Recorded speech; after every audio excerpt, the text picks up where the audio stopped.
Now, the President Muhammadu Buhari, has been scheduled to present the 2022 budget proposal before the National Assembly, today being Thursday. The President also is expected to unveil his 5-year National Development Plan at the joint session of the National Assembly. Perhaps one of the highlights of the presentation is to take the budget cycle back to the January-December calendar. So we take a look at the 2022 budget and its implementation vis-a-vis the President's National Development Plan. I've been joined right now live in the studio here by Dr. Leke Ebenezer, who is a business strategist.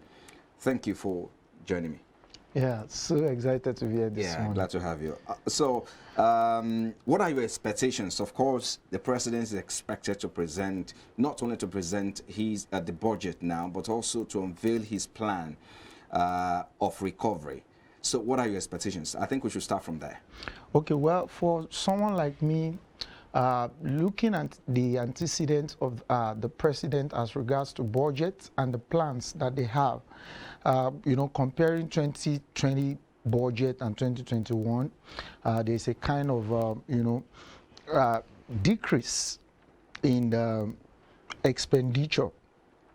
And that's, for me, that means they are trying to improve on how much the government is spending rather than putting money on capital projects. So for me, is doing presentation, of course, planning to increase the budget from 13.98 trillion to 16.45 trillion. But for me, anytime you are looking at the budget and developmental plan, you have to pay attention to the components of GDP, which are consumption, investment, government expenditure, and net export. So if you are not paying attention to what happens to the level of consumption with this budget and the plan that we have, that budget might be having a lot of issues. If you are not paying attention to investment, both locally and internationally, how that your plan will make the budget to be able to cover all of that, that is also a challenge. And so I also expect that government expenditure, this time around should be targeted more towards capital project, because if that happens, that increases the GDP and that will bring about economic growth. And then before you know it, economic development, because there's difference between the two. It's not enough for you to make a lot of money. It's also important that people should feel the impact of that budget, and that's what economic development is all about. Let's focus a bit more on some of the plans or the policies of this administration as a case study. In 2017, I'm sure you're aware of the Economic Growth Recovery Plan, which was a 5-year, which expired last year. But this, of course, in this budget, is supposed to also reflect and also look at in the next 5-year plan. So where do you suppose, or where do you think the government is going to focus? You also talked about the fact that we need to also reduce recurrent expenditure and focus on the capital expenditure. Where should the government or the President focus this time around? Obviously, at every given point, any government in the world is expected to focus more on capital expenditure rather than recurrent, because that is what brings about increase in the level of output, which will bring about increase in economic growth and then increase in national income. I'm talking about investment. Now, you talk about investment earlier. Yes. So if any government, for me, government should try as much as possible to make sure that FDI increases, foreign direct investment, and that can only happen if there is an enabling environment. The level of insecurity has made a lot of people to withdraw from investing in Nigeria, even though we have the population, even though we have the capacity. But when the environment is not safe to do business, what will happen is that they will be scared. So I think government this time around should focus more on how do we stabilize the economy in terms of security, reducing security index that is against us right now, because the security index of Nigeria right now is about 65%. What that means is that the possibility that you are going to be attacked or you are going to be robbed when you are going on the street or you are in your house is 65%. That's the index. National, from the report that, some group came about Nigeria. So if we can try as much as possible to reduce that safety index as a result of, issues that are coming up from insecurity, then, a lot of foreign direct investment will come in, and then the economy will grow again. Let's talk more about the budget. You talked about the fact that the budget has been increased from 13 to 16 trillion naira, and you also cited the fact that the government has decided to reduce its expenditure.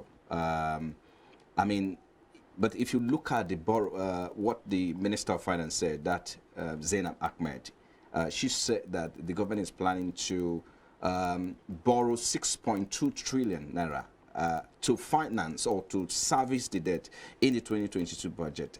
Would you consider that as sustainable or feasible, looking at the situation the country is?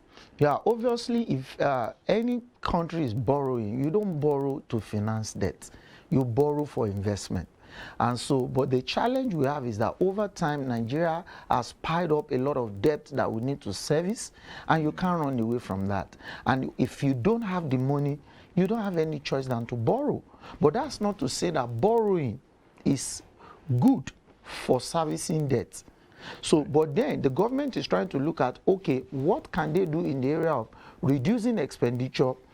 When we get the money, let's spend less on recurrent expenditure, spend more on capital project, and then service our debt, because you can't run away from servicing your debt. Anyway, you are the one that, successive governments, previous governments have used that money, and then you have to pay for it. Let's quickly look at the fact that Nigeria is expected to grow by 2.4% in 2021. That's according to World Bank, actually. Behind the fact that, and that is, of course, hinged on the service sector. In 2021, that is the second quarter, the service sector grew about 9.2%. That's huge. So I think the World Bank is looking at the fact that the service sector was able the projection is anchored on the service sector. Perhaps would you suggest, therefore, that maybe the president needs to look away from any other sector and continue to concentrate on the service sector, just like they did in the agri sector? No, that is not going to be a right decision if they just focus on the service sector and leaving other sectors out, because other sectors are also very important in making the economy to grow. However, for any reasonable economy, if you see any sector of your economy that is performing, you are expected to give them more enabling environments so that they can perform better than what they have done in the past, and then try to see how you can jack up all other sectors to perform at the same level. For Nigeria, my fear is that that projection may be incorrect, because the service sector growth as at the last time, the second quarter of 2021, is as a result of a lot of activities that came, a lot of people, there was high liquidity in the economy, and that is expected to bring about, growth in that sector. Because after the service sector, you now have the industrial sector. So service sector is doing something like about 9.2% second quarter. So that was due to a lot of economic factors that are very liquid. And then, a lot of people now are afraid, given the fact that, election is coming, black money is moving here and there, and a lot of people's expectations are dashed as a result of insecurity. So for me, that projection might not be totally correct, that we are going to get better in the next quarter or perhaps next year. Well, sometimes when the World Bank comes out like that, of course, it is expected that one take them seriously. But looking at on the African scene, that is the outlook on the African economy and the global economy, how do you think Nigeria can play given the background of this projection? Yeah, Nigeria is expected to do well at this time, given the fact that the AfCFTA agreement that was signed, that's an advantage for the country in terms of, performance, you know, Right. Africa level, and then, you know, globally, we are also expected to perform, given the fact that we have the population and the government is trying to do tailor its policies to make sure that we are not shortchanged in that trade agreement. So for me, I believe that Nigeria is going to be doing well this time, nationally and globally, in terms of trade. Well, I think we need to leave it there. Dr. Lekki Ebenezer is a business strategist. Thank you for coming on the show. We'll appreciate your time. Thank you very much for having me. You're also watching Business Breakfast program from iBrand Studios here in Lagos, Nigeria's commercial capital. We'll take a break now. When we come back, of course, it will be time to review the Nigerian stock market, the activities in the Nigerian stock market. Please stay with us.